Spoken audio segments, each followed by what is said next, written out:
Welcome to Bite at a Time Books, where we read you your favorite classics one bite at a time. My name is Bree Carlile, and I love to read and wanted to share my passion with listeners like you. If you enjoy our show, be sure to follow us so you get all the new episodes. If you want to see exclusive behind the scenes of our show, join our Patreon. We would also love for you to drop us a rating on your favorite podcast platform and share our show with your friends. You can catch us on all the social medias at Bite at a Time Books. We are now part of the Bite at a Time Books Productions Network. If you ever wondered what inspired your favorite classic novelists to write their stories, what was happening in their lives or the world at the time, check out Bite at a Time Books, Behind the Story, wherever you listen to podcasts. Today we'll be continuing The Three Musketeers by Alexandre Dumas. 22.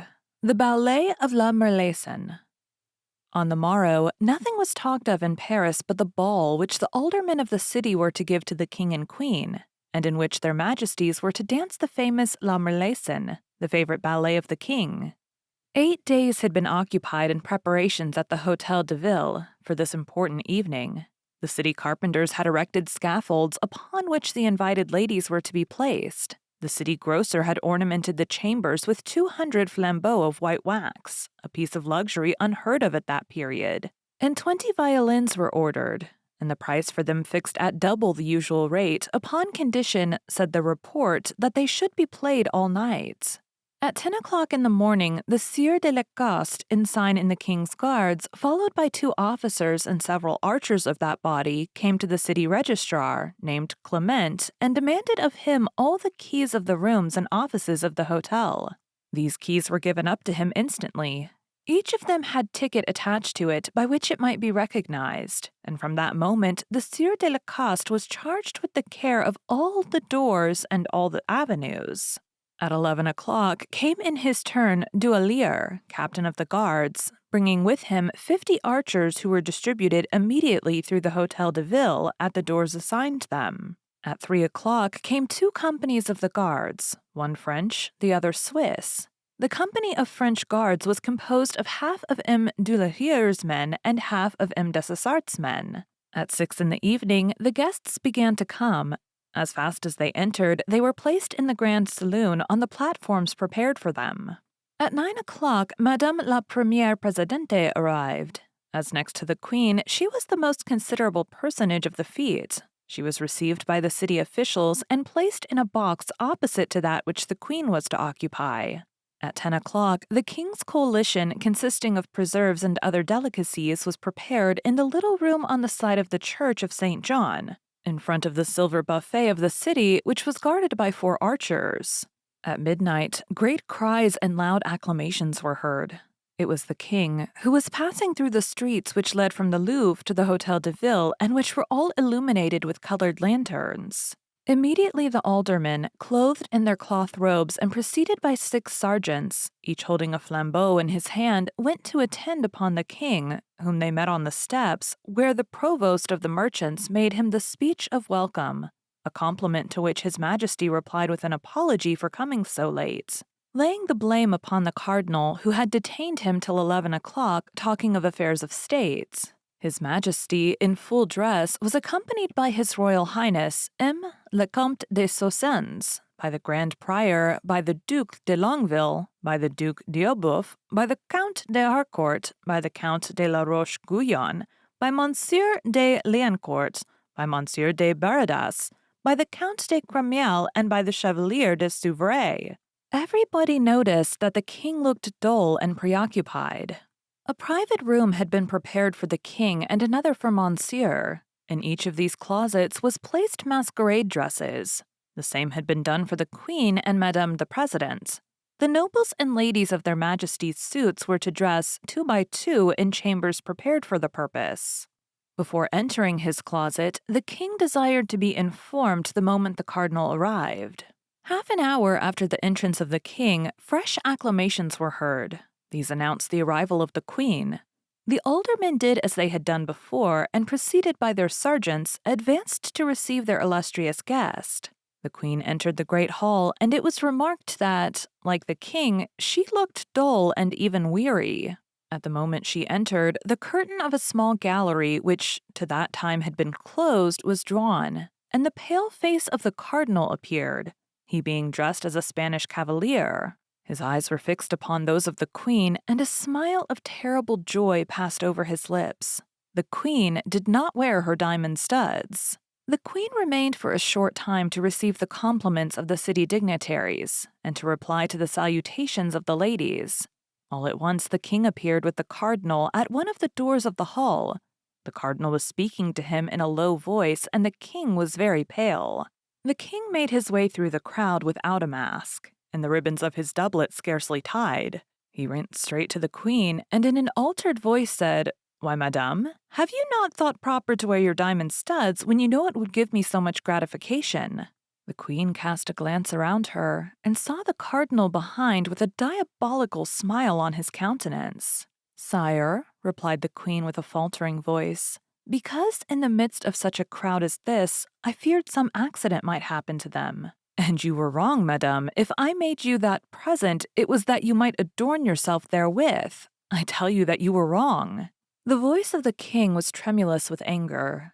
Everybody looked and listened with astonishment, comprehending nothing of what passed. "Sire," said the queen, "I can send for them to the Louvre where they are, and thus your majesty's wishes will be complied with."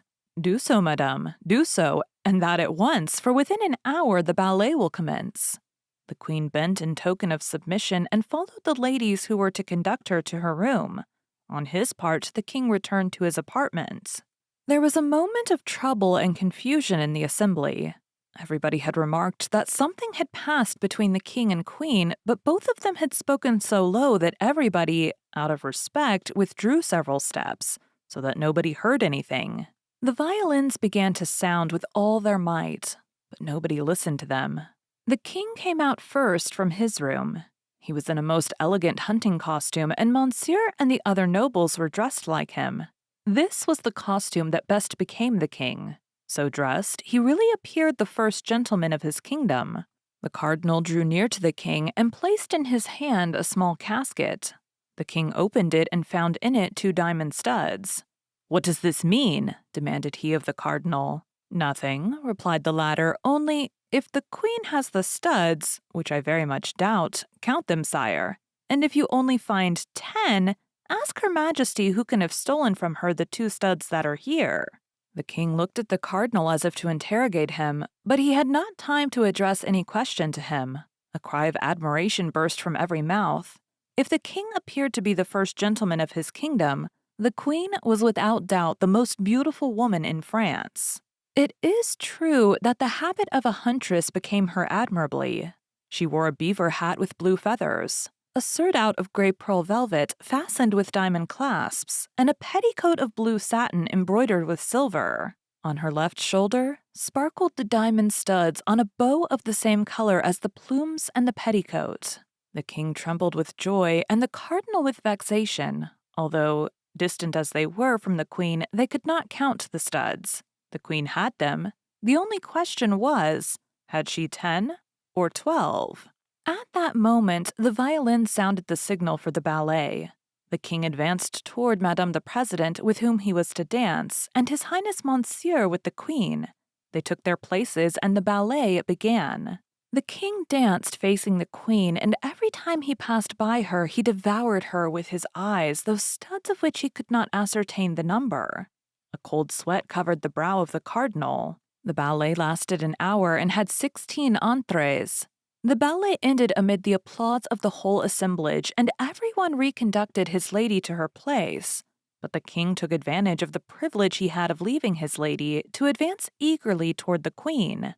"I thank you, madame," said he, "for the deference you have shown to my wishes, but I think you want 2 of the studs, and I bring them back to you." With these words, he held out to the queen the 2 studs the cardinal had given him. "How, sire?" cried the young queen, affecting surprise. "You are giving me, then, 2 more? I shall have 14. In fact, the king counted them, and the 12 studs were all on Her Majesty's shoulder. The king called the cardinal. "What does this mean, Monsieur Cardinal?" asked the king in a severe tone.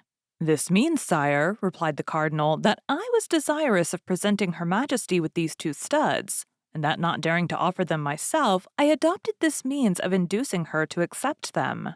"And I am the more grateful to your eminence," replied Anne of Austria, with a smile that proved she was not the dupe of this ingenious gallantry, "from being certain that these two studs alone have cost you as much as all the others cost His Majesty." Then, saluting the king and the cardinal, the queen resumed her way to the chamber in which she had dressed, and where she was to take off her costume.